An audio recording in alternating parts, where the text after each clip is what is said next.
It was the biggest deal in history, a marriage of old media and new, a partnership that promised to define the 21st century. It was America Online, the king of dial-up internet, joining forces with Time Warner, the colossal empire of movies, magazines, and television. But what they got wasn't a dynasty. It was a technology scandal of historic proportions. It was a disaster so complete, so catastrophic, that it wiped out $200 billion in market value. This isn't just a story about a bad business decision. This is the definitive tale of how hubris, poor timing, and a fundamental misunderstanding of the internet created one of the worst corporate mergers in history. Let's set the scene. The year is 2000.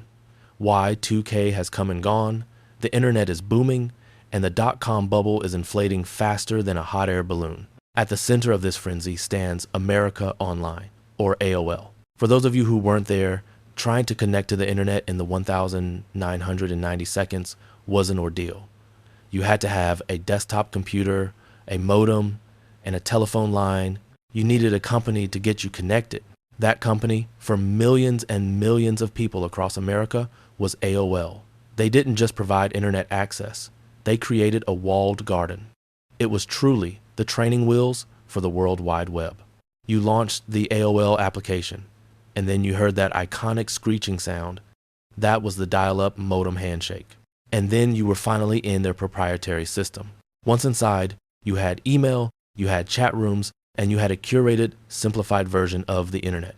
AOL made the entire experience simple and accessible for the masses. Crucially, they initially charged by the hour, until 1996, when they switched to a flat-rate monthly fee of about $20. Suddenly, everyone could be online, and AOL became the undisputed king of access. By the turn of the millennium, AOL had over 25 million subscribers. That number might seem small today, but it was absolutely massive back then, representing a significant portion of all online users. The stock market valued AOL not on its physical assets, but entirely on its rapid growth potential, its brand recognition, and its huge subscriber base. CEO Steve Case was hailed as a digital visionary. Case was sitting atop a market capitalization of over $160 billion.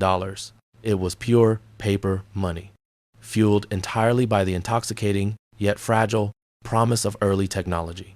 On the other side of the proposed marriage was Time Warner. If AOL was the future, Time Warner was the established, rock-solid past. This was a true media behemoth, built on decades of real assets. We are talking about major brands like CNN, HBO, and Warner Brothers Studios. They also own Time Magazine and Sports Illustrated, plus extensive cable lines and infrastructure. Time Warner was a classic, asset-rich corporation with robust, real revenue streams. Their CEO, Gerald Levin, was an industry titan of the old media world. Now, Time Warner was getting nervous. They looked at AOL's astronomical stock price, and they looked at the internet itself. They saw a technology scandal just waiting to happen from their perspective. They realized the internet was posing an existential threat to their traditional business model. Why buy an expensive print magazine when you can read the news for free online? Why wait weeks or months for a movie to come out when online downloads, though nascent, might soon become the norm? Time Warner was worried about obsolescence. Time Warner had the valuable, sought-after content. AOL had the distribution, specifically 25 million captive eyes and a massive network. The pitch from AOL's Steve Case was mesmerizingly simple. AOL would become the ultimate conduit for all of Time Warner's content. It sounded like a perfect match. Imagine watching an exclusive Warner Brothers movie through your AOL connection, or reading Time magazine delivered digitally and seamlessly. It was the classic, irresistible argument for synergy. On January 10th, 2000, the deal was officially announced. America Online, the technology upstart, would acquire Time Warner, the undisputed media establishment. The transaction was structured as an all-stock deal valued at an unbelievable $164 billion. It remains a staggering figure even today. Let that fact sink in. The much younger tech company was buying the established media giant. It was David buying Goliath purely on the strength of its stock price. This merger was a signal to the world that new media had definitively triumphed over old media. The combined company would be called AOL Time Warner. The press went absolutely wild with the news. Analysts called the union revolutionary and transformative. Steve Case, brimming with confidence, called it an historic moment. The key to the merger structure was the highly inflated value of AOL's stock. Because AOL's stock was trading at a ludicrously high valuation, they could use it as currency to buy Time Warner's real assets. The core of the deal was this: we'll give you shares in our massively overvalued company for your real, stable, revenue-generating assets. It was a classic exchange made possible by a bubble. Gerald Levin, Time Warner CEO, convinced himself this transaction was the only way to safeguard his company's long-term future. He truly believed he was protecting the company against the inevitable dominance of the internet. He thought he was selling out at the very peak of the dot-com bubble.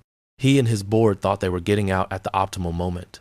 The ink was barely dry on the paperwork before the wheels started to fall off the whole operation.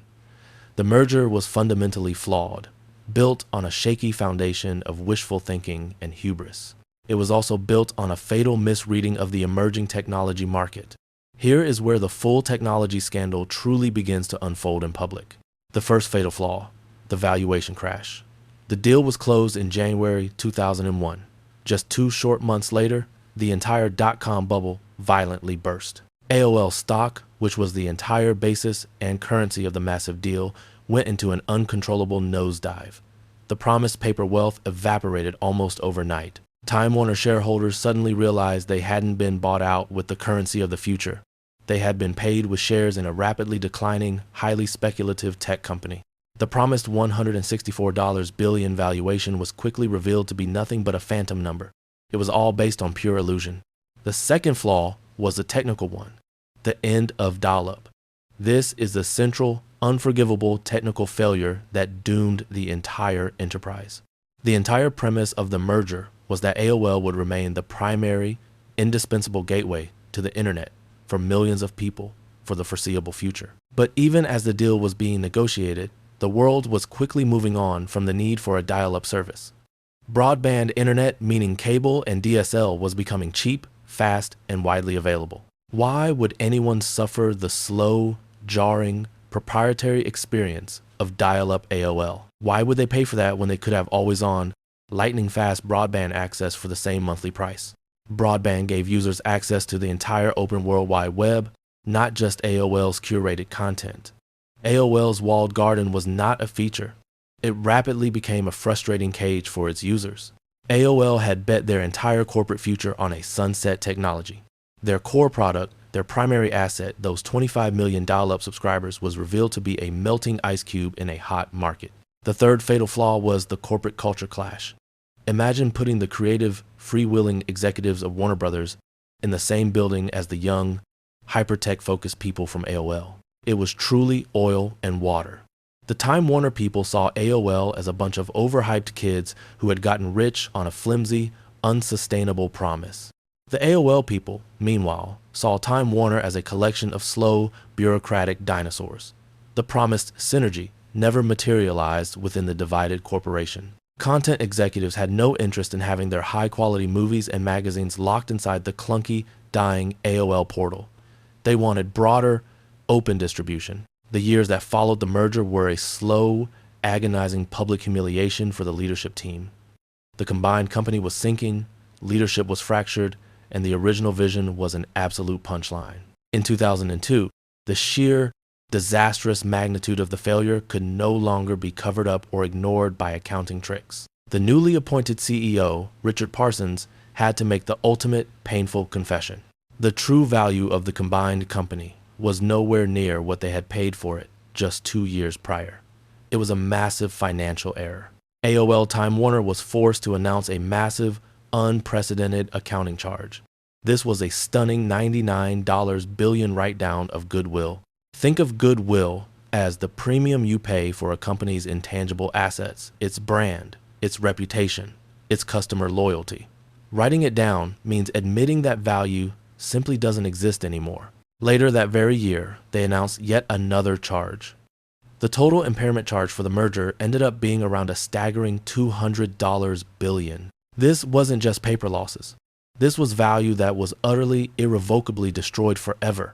It remains the largest corporate write-down in history, a monumental technology scandal. To rub salt in the wound, they dropped the infamous AOL name from the company title in 2003, reverting simply to Time Warner. The name AOL had become universally synonymous with disaster. The conqueror, America Online, was symbolically stripped of its identity. The rest of the story is one of a slow, painful, and inevitable divorce. AOL's subscriber base bled out year after year as broadband adoption aggressively accelerated. They tried everything they could to stop the bleeding. They invested in new content, they launched the instant messaging service AIM, and they tried to become a free, advertising-supported service. But they were always too little, too late, and too attached to a quickly fading business model. In 2009, Time Warner finally spun off the crippled AOL division entirely. When AOL was eventually acquired by Verizon in 2015, the price was only $4.4 billion. Compare that $4.4 billion to its $160 billion valuation just 15 years earlier. It's a staggering, devastating collapse, a testament to how quickly a dominant technology can become a sunset product. Time Warner, the venerable media company, eventually returned to profitability after shedding the dead weight of AOL. They were acquired by AT&T in 2018 for around $85 billion. Interestingly, even that deal was viewed as a troubled merger, later resulting in another spin-off. It seems the taint of the AOL deal haunted their ability to execute subsequent mergers for years. So, what does this colossal failure teach us? Why does the AOL-Time Warner merger stand as the ultimate cautionary tale in modern business and technology? Lesson 1. Never confuse a distribution advantage with a sustainable product. AOL was the gatekeeper, but the internet is fundamentally designed to destroy gatekeepers. As soon as a superior technology broadband emerged, the gate became utterly irrelevant. AOL failed completely to pivot from a proprietary platform to an open web strategy. They thought they owned the customers, they only owned the means of access, and those means were rapidly becoming obsolete. They missed the giant technological wave that was about to wipe them out. Lesson 2. Culture eats strategy for breakfast. The merger was a cultural catastrophe at every level. The leaders of AOL and Time Warner fundamentally disrespected each other's businesses and corporate priorities. The tech-first crowd saw media as antiquated. The media crowd saw tech as ephemeral. Without a unified vision and shared culture, even the most brilliant strategy is doomed to fail instantly. The synergy was all on paper and in press releases. In reality, the people needed to execute the collaboration were too busy fighting petty turf wars and trying to figure out who was actually in charge. Lesson 3. Beware the bubble valuation. The merger is the perfect illustration of the inherent dangers of a market bubble. The deal only happened because one company, AOL, was priced at an utterly irrational multiple of its actual worth. They used phantom wealth as currency.